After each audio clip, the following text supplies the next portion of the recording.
Hello, everybody. This is Dr. David Jockers, and today we're talking about meal planning on the ketogenic diet.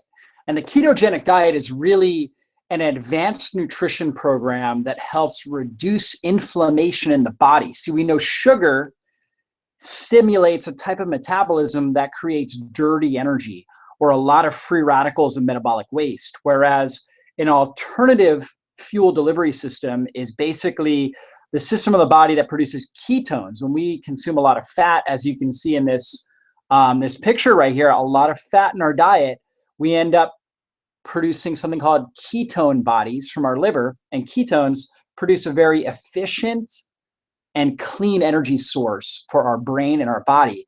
And the ketogenic diet is a very, very powerful way to downregulate inflammation, to overcome chronic inflammatory conditions, autoimmune diseases, as well as support brain health, help improve lean body mass, help your body burn fat and build lean body tissue, help reverse or slow down the aging process, and really help you thrive in life. And so we're going to go into this in detail, really how to meal plan properly on the ketogenic diet. And so if you don't know who I am, my name is Dr. David Jockers. I am a natural health doctor. I speak all around the country at churches and different organizations on a number of different health topics. I also speak in a lot of online health summits. And I've really created an expertise in things such as the ketogenic diet, brain health, digestive health, helping people reverse autoimmune diseases, overcome chronic conditions. I've spoken in a number of different conferences and summits when it comes to cancer prevention, when it comes to longevity and anti-aging, and a number of other health topics. My beautiful family, this is my wife Angel, my twin boys David and Joshua, and this picture is right at the Grand Canyon at sunset. It was a beautiful picture. But we live right outside of Atlanta in a little suburb called Kennesaw, Ackworth in the Cobb County area. I have a health clinic called Exodus Health Center where I take care of patients all around the country, really all around the world, that come to my clinic to get care, to do consults, and we work with people long distance as well. And so let's jump into our topic here. And let's go into what the benefits of the ketogenic diet are. And in fact, as a clinician, my ultimate goal is to help the majority of my clients be in some sort of a cyclical ketogenic diet where they're at least cycling in and out of ketosis, where their body is able to produce and utilize ketones as energy. Why do we want to do that? Well, really two big things. Number one is metabolic flexibility. Our body should be flexible enough to run off of either sugar or ketones. Sugar, particularly when we are exercising at a high intensity, and then ketones when we're at rest as our primary fuel source. The other big thing is energy efficiency. So we want this level of metabolic flexibility, but we also want to be really efficient with our energy. We know that if we're chronically burning sugar, if sugar is our primary fuel source the majority of the time, then we are actually producing a lot of dirty energy, and we're really not efficient with our energy. And so we want to have energy efficiency and metabolic flexibility. We want to get the best gas mileage out of our body. And the other reasons for being on a ketogenic diet, number one, it's very powerful at reducing inflammation. And when I'm working with clients, that's the biggest thing we focus on, is down-regulating inflammation. We want to help improve the body's ability to burn fat. Even if you're thin like myself, I don't want to lose weight. However, I want to be a really good fat burner, because if I'm a really good fat burner, that means that my body is going to preserve lean body mass. It's going to preserve my muscle tissue, which is really what I want. And it's going to have a very clean, fat is actually a clean metabolic fuel, produces less metabolic waste products than sugar, or if we break down protein and we break down our muscle, that's going to produce a lot more metabolic waste. So very important there. Also, mental clarity and sharpness. You're going to have significantly better mental clarity when your body's burning fat as its primary fuel. You will have better emotional balance, better decision-making, cognitive acceleration. So amazing for your brain. It helps you to have abundant energy, incredible levels of energy when you're in ketosis, and you don't feel hungry, you don't have cravings, and that's a really important thing. It helps clears the skin. Why? Because it provides good fatty acids that help produce the kind of oils that lubricate your skin properly, Also, it downregulates inflammation, and that inflammation means also inflammation around the skin. So you get clearer skin, less acne, less eczema, less rashes. Also, mitochondrial biogenesis, and this is really goes into the concept of energy efficiency and metabolic flexibility because our body has a mitochondria. It's the energy. It's basically the engine within every cell of the body, and we produce more mitochondria when we're in ketosis. Ketogenic diet helps improve the amount of mitochondria and the efficiency of the mitochondria. So we get better at producing energy, and again, with less waste. So very, very powerful there. And that overall, the mitochondrial biogenesis, one of the benefits of that is really, really good anti-aging. We age slower. And that means that at 50, 60, 70, 80 years old, we can have incredible health. We can feel like, we're in our 30s when we're in our 70s. Why? Because we have this concept of mitochondrial biogenesis. We've reduced inflammation in the body. And of course, overall, what does that do? Not only give us the quality of life to where we can really thrive, but also reduces our risk of chronic disease. So let's jump into how this works. So basically, a basic template for a ketogenic diet is a high good fat, typically between 60 to up to 80% of our calories coming from good fat sources, somewhere between 15 to up to 30% coming from protein. The average is about 20%. And then 5 to maybe up to 10% of our calories coming from carbohydrates. And that does not include fiber. A lot of people think fiber is included in that, but fiber does not break down into sugar, and therefore it doesn't count as a calorie because our body can't metabolize it. So this would be net carbs, meaning the amount of carbohydrates minus the amount of fiber should take up really no more than 5% of your total calorie load. Now, if you have done a lot of exercise in a day, then you may be able to get that up to 10%. But for most people, they're going to do better keeping it around 5%. Again, net carbs. So overall carbs minus fiber. So how does ketosis work? Well, basically, most people are chronic sugar burners, meaning they eat something like bread, for example, and their sugar goes up. The pancreas secretes insulin. Insulin takes glucose into the cells, now produces energy. The ketogenic diet is a high-fat diet. When we're on a high-fat, low-carb, I should say, very low-carb diet with high fat, then glucose levels fall because we're not providing a source of glucose. So they drop naturally. And then the body starts turning to another fuel source. It starts breaking down triglycerides and turning those into ketones. Those fatty acids, triglycerides, turn into the liver, they turn into ketones, and the body starts using that for energy. So how do we do this?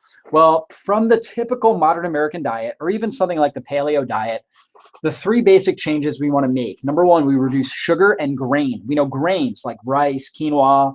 Quinoa is actually a seed, but still it's starchy. But rice, any sort of breads, particularly like barley, wheat, anything like that, it's all going to turn into sugar. So we want to reduce sugar, grains, and I really should say starches in there as well. Things like sweet potatoes and squash. We'd have to take that out if we're going to get into ketosis.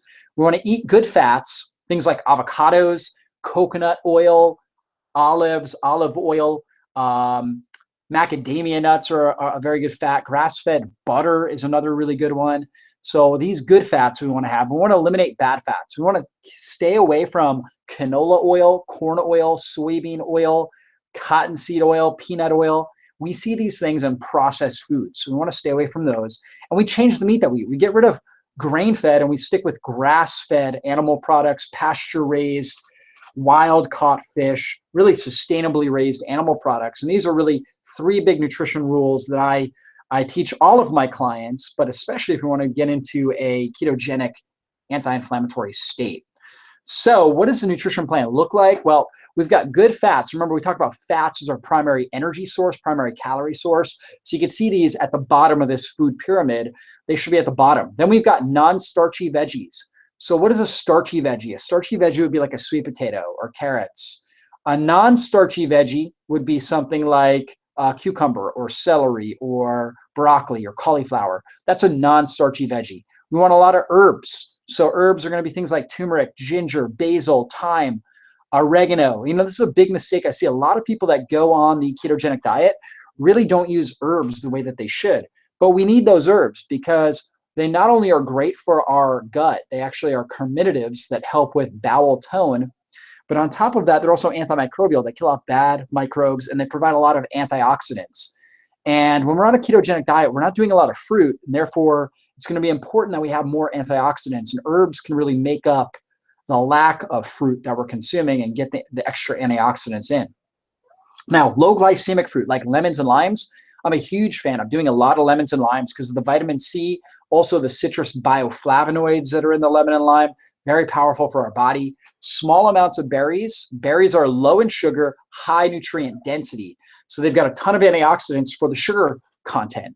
So those are really the fruit that I would consume, and I would stay away from higher sugar fruits, bananas, watermelon, melons in general, pineapples. These are all higher sugar.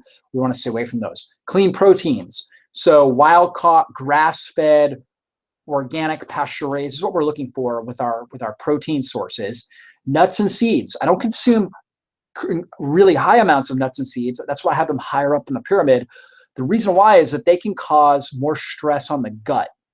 And that's important that we keep the stress in the gut down, because there's only one cell wall protecting basically separating our gut lining and our bloodstream. And when we're consuming a lot of nuts and seeds, it can be very stressful on the gut, and it can tear up that one cell wall, and that can cause leaky gut. So we do more moderate amounts of nuts and seeds, and nuts and seeds can be very good. Pumpkin seeds, hemp seeds, chia seeds, flax seeds, walnuts, almonds, pecans. We talked about macadamia nuts, all really good.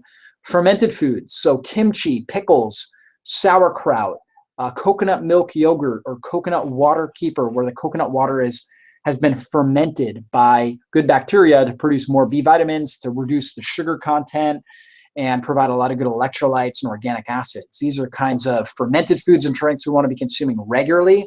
And then natural sweeteners, and particularly on a ketogenic diet, we want to stay off of honey, maple syrup, coconut sugar, organic sugar. Instead, we want to really stick with stevia, monk fruit, otherwise called lohan extract, or xylitol or erythritol. Those would be basically sugar-free sweeteners that could be good. And you can see the recipes here. We've got a vanilla coconut milk ice cream that has 0 sugar in it, flavored with stevia. We've also got these chocolate coconut cups right here that are absolutely amazing, really good for the body. And these are on our website, drjockers.com. And also in my Navigating the Ketogenic Diet, I actually have all these recipes in a recipe book, all fat-burning ketogenic recipes, and a meal plan that breaks down how to do it. So let's go into really how to set up a good meal plan for a ketogenic diet. Well, the first question you have to ask is, are you going to do breakfast? Me personally, I don't. I actually do intermittent fasting. We'll talk about that very shortly. But if you are going to do breakfast, what would be a good breakfast on a ketogenic diet? Well, it would either be a shake. I'm a fan of liquid nutrition. In that shake, you can either choose to do no berries, but if you do berries, I would stick to about 1/4 of a cup. Use a good fat source like coconut milk, maybe almond milk. Coconut milk I like better. You can either do full fat coconut milk, or you can add in extra coconut oil and avocado to make it thicker and add more fat. You can also put in greens if you want more antioxidants, like a handful of spinach or a scoop of greens powder. Good protein powder. I like bone broth protein. That works great for a ketogenic diet because there's no sugar in it, and really supports the gut, really supports the skin, the hair, the nails, provides a lot of amino acids that we just don't get from typical muscle meats that most of us are consuming. Most people are just not consuming enough organ meats like liver, as well as making their own bone broth on a regular basis. So bone broth protein really supplies amino acids to make up for that, to create good amino acid balance and synergy. So I recommend that. You can also add extra raw chocolate powder for more antioxidants and to make that shake taste amazing. And you can also add stevia, more stevia if you want to as well. What would be another option? It would be like pasture-raised eggs. So eggs are high in good fat, moderate protein, very low carb. So cook them in coconut oil and veggies. So put on some good veggies, serve it over like a bed of spinach or romaine lettuce, put on extra olive oil, fresh squeezed lemon and herbs, and there you go. You get a lot of good fats in there. When you cook it in the coconut oil, I would recommend pouring the coconut oil on top afterwards and being very generous with the amount of coconut oil you use. You want a lot of good fats. So you cook that in the coconut oil, you pour that on top afterwards, you get a lot of those good fats in there, very powerful. Or option number 3, you can just do greens powder and water. You can do fasting and get more antioxidants that way. You could also do herbal tea, like a green tea extract or ginger tea, or just like a traditional medicinals cold care tea or lemon detox. They've got a lot of different varieties. I also will do diluted bone broth, where I'll just get organic bone broth from the stores, basically no calories in it. It's like mineral rich water, and I like to drink that in the morning as well. It's awesome. You could also try coffee or tea with a tablespoon of coconut oil, a tablespoon of either grass-fed butter and ghee, or even MCT oil, which I'm going to talk about here very shortly. So these would all be breakfast options you could utilize. What's a lunch option? Well, you could do the shake again. Like for me, I usually do a shake for lunch, and then I do a dinner. And I just do 2 meals a day. But if you wanted to do the 3, and if you wanted to do some sort of a solid food meal, you could do like a big salad with avocados. Avocados loaded with good fat, loaded with good fiber, potassium, a lot of really good nutrients in there. Olives, and maybe like half a can of wild-caught salmon. You could do something like that. So you get the protein, but not too much protein.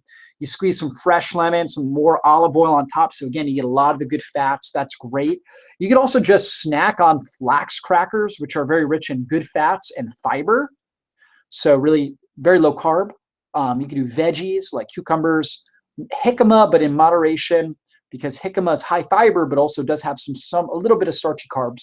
Bell pepper slices are great.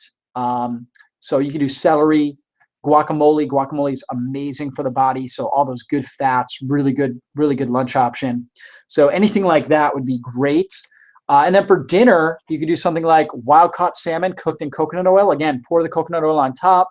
Do some steamed Brussels sprouts smeared in grass-fed butter, lemon, and herbs. Be generous with the butter. Be generous with the coconut oil. We want those good fats. You should feel very satiated at the end of your meal. You should not feel like you are desiring more sugar or having sugar cravings later in the day. That would be a problem. So make sure you get a lot of those good fats in there. Use a lot of herbs. We talked about that. Herbs, use them generously. I love using things like thyme, oregano, basil. They smell good. They taste good. Very rich in antioxidants. Very good for the gut. Just really good for downregulating inflammation in the body. Option number 2 here, taco lettuce wraps. You can see the example above with grass-fed ground beef, guacamole, or avocado slices, fresh or sauteed onions. So you could do raw onions and bell peppers. You could do sauteed. So you could do something like that. And if you want sour cream, which is really good, you could use coconut milk kefir, which is basically a fermented coconut milk. That works great. Or if you're okay with dairy, you do well with dairy, you can do a grass-fed sour cream, which you can find nowadays at a lot of health food stores and Whole Foods. Option number 3, you can do chicken breast grilled in coconut oil and steamed broccoli, cauliflower smothered in grass-fed butter. Again, being generous with your coconut oil and your butter, because that's the major area of calories. We're not trying to get a ton of calories from the chicken breast. We're really trying to get them from the butter and the coconut oil. We're just using the chicken as a protein source and almost like a carrier to get the more butter and coconut oil in the system. Same thing with the veggies. The veggies are going to provide antioxidants, fiber, and a carrying vehicle to get more of this butter into the body. We use fresh squeezed lemon or maybe apple cider vinegar or lime, Italian herbs over everything. It just tastes good. It smells good. When you eat like this, you feel really good. You feel really clean. Your body becomes a fat-burning machine. So it's really awesome. Now, let's talk a little bit about fasting, because especially as you get going, if you've never done intermittent fasting, then the best way to start would be a simple fast where you take 12 hours between your last meal and your first meal. So if you finish dinner by 7 p.m., you'd want to wait till 7 a.m. the next day before eating breakfast. Simple enough. When you wake up in the morning, start your day with at least 8 ounces of water, ideally water with lemon or water with apple cider vinegar, like a tablespoon of apple cider vinegar, or maybe a quarter of a lemon squeezed is a great way to start your day. If you get more water in, great. I'm a huge fan. I'll start my day with 32 ounces of water in my first 30 minutes. And then talk about, hey, you might need something to eat. But first, start with water, okay? Cycle fast is where you start to fast longer, where you just basically do lots and lots of water and hydration. I talked about the bone broth, the just store-bought bone broth without really any calories in it. And basically, you're able to go 16 hours. So let's say you finished dinner at 7 p.m., you waited till at least 11 a.m. the next day before eating anything with any sort of substantial calories. And you do that 3 times weekly. It's called a cycle fast.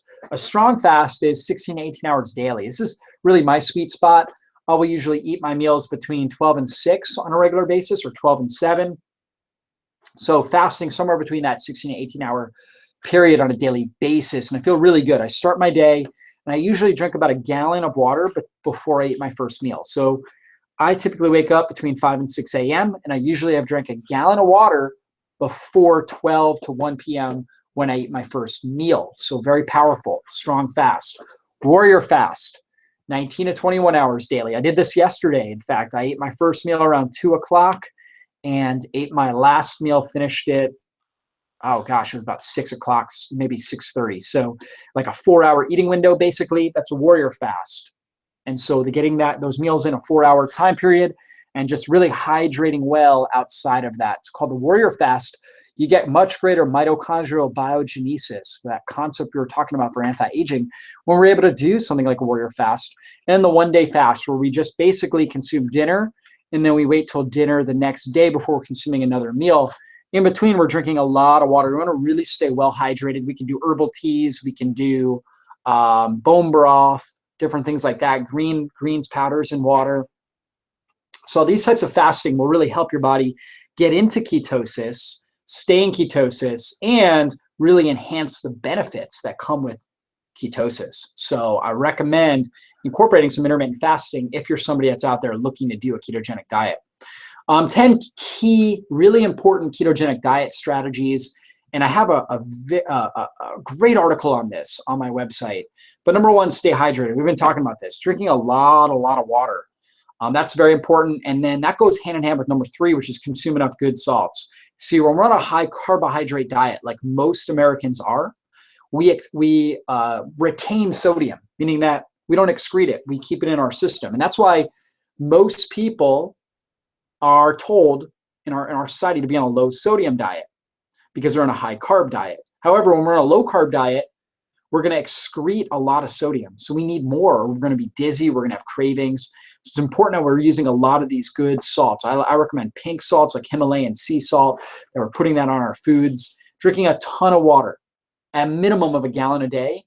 Okay, I told you guys I drink a gallon before I eat my first meal. Now, not everybody's going to do that. I totally understand it. But drinking about a gallon of water a day at a minimum is like a really great goal to go for. And it would always be between meals. Because if you drink a lot with a meal, you're going to dilute your stomach acid, dilute your digestive enzymes, and cause problems. So you want to drink minimally during a meal, drink a lot between meals, starting maybe an hour after your meal, and start drinking more water. So that's key. We want to choose carbs wisely. So we talked about a little bit of berries maybe, or healthier carbs. We talked a little bit about jicama, non-starchy veggies, broccoli, cauliflower, things like that. Have a little bit of carbs, but really not much. Regular exercise. We want to get our body moving. That's going to really help with getting into ketosis, is getting regular exercise, whether it's walking outside, whether it's high intensity exercise like doing sprints or weight training. That's going to really help your body with metabolic flexibility, help you burn up excess sugar in your bloodstream, help you get into ketosis. You got to improve your bowel motility. So if a lot of people will have problems when they try a ketogenic diet with constipation. So I'm a huge fan of doing a lot of non-starchy veggies to help with that. Also doing things like chia seed, flaxseed, or flax crackers can be very beneficial for it. A lot of magnesium. I'm a huge fan of magnesium. I use my Brain Calm Magnesium supplement. I use a lot, high doses of that.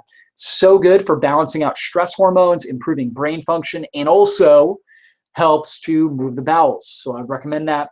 Got to keep stress down. We want to improve our sleep. We want to really prioritize sleep. If you're not sleeping well, it's going to be very hard to be in ketosis because you're going to have elevated stress hormones and adrenal fatigue. So very important you're focusing on good sleep. I recommend getting to bed by at least 10 p.m. at night, okay, if not earlier. Every hour before midnight is equivalent to 3 hours after midnight when it comes to the overall benefits of that sleep, the overall quality of it. So getting to bed for sure before 11, ideally around 10, and sleeping 7 to 8 hours of good quality rest on a regular basis. Very, very important. I use an eye mask. I want to make sure that the room is as dark as possible, but especially around my eyes, so I secrete the most melatonin. Melatonin is one of the best things for helping keep gut microbes under control, as well as helping kill cancer cells. So melatonin is powerful, helps rejuvenate the body. We want a good melatonin secretion. So keep your room cool, keep it super dark, wear a eye mask to get increased melatonin secretion. That will be important. And then use MCT oil whenever possible. And why would we want to use MCT oil? Well, it helps lower blood sugar and improve ketones. So MCT oil will basically turn immediately into ketones.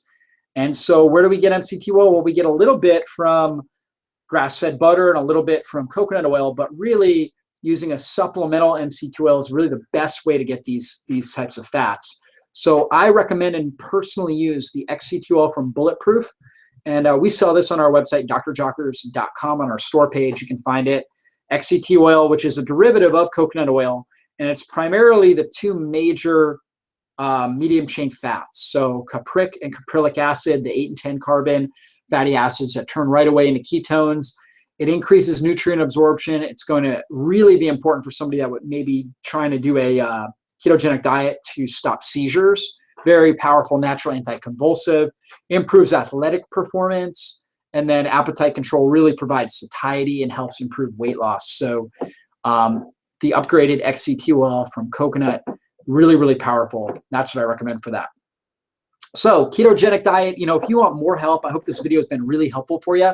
But if you want more help with this, we actually have a program on our website. It's called Navigating the Ketogenic Diet course. It's an online program that you can find out more about. But basically, again, the ketogenic diet's all about helping you burn fat and build lean body tissue, improve your brain function. So that means your focus, your concentration, your cognitive acceleration, helps improve overall blood sugar stability, reduces inflammation and pain in your body, and reduces your risk of chronic disease. So I use this for people that have chronic pain, people that have blood sugar imbalances, whether it's diabetes or just elevated blood sugar that I see on lab work, people that have brain neurological disorders, whether it's Alzheimer's, dementia, Parkinson's, brain fog, ADHD. Ketogenic diet can be very powerful. Also great for helping people to burn fat and really create their ideal physique. And of course, different chronic diseases, particularly cancer, really, ketogenic diet is really powerful for that. So again, if you want more help with the ketogenic diet, I'd recommend our Navigating the Ketogenic Diet course, where you'll actually get a full manual that will walk you through exactly how to test your ketones. It'll walk you through everything to do with ketogenic diet, troubleshooting different challenges people have.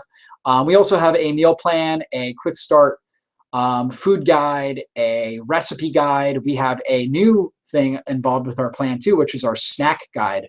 So people love our ketogenic snack guide, where we give you just a whole bunch of different types of snacks that are ketogenic approved. We have a ton of videos, over 40 videos, where I'm giving recipes, I'm giving practical steps and strategies involved with this course. It is truly an awesome course. It typically retails for $97 on my website, and it's more or less equivalent to about 20 hours of coaching with me. And I get requests all the time for people all around the world to coach them in a ketogenic diet. And I charge $300 an hour. So 20 hours times 300 comes out to $6,000. So this program's equivalent to more than $6,000 of my time, because you also get the guides, they're timeless. However, because of the format that we have it in, because we have it in basically a suite where you have like a college course where you basically have access to everything. You can download it, read it. We have a 30-day email tip that you get. So you sign up for the emails every day for 30 days. You get email tips. We also have a Facebook group where you can ask questions. I've got my functional diagnostic nutritionist on there answering questions and posting content. We're constantly updating and improving this program. So if this is something that you've decided it's for you, you really want to tackle the ketogenic diet, I would highly recommend doing it with the help of a coach. The Navigating the Ketogenic Diet course is there to help you navigate it.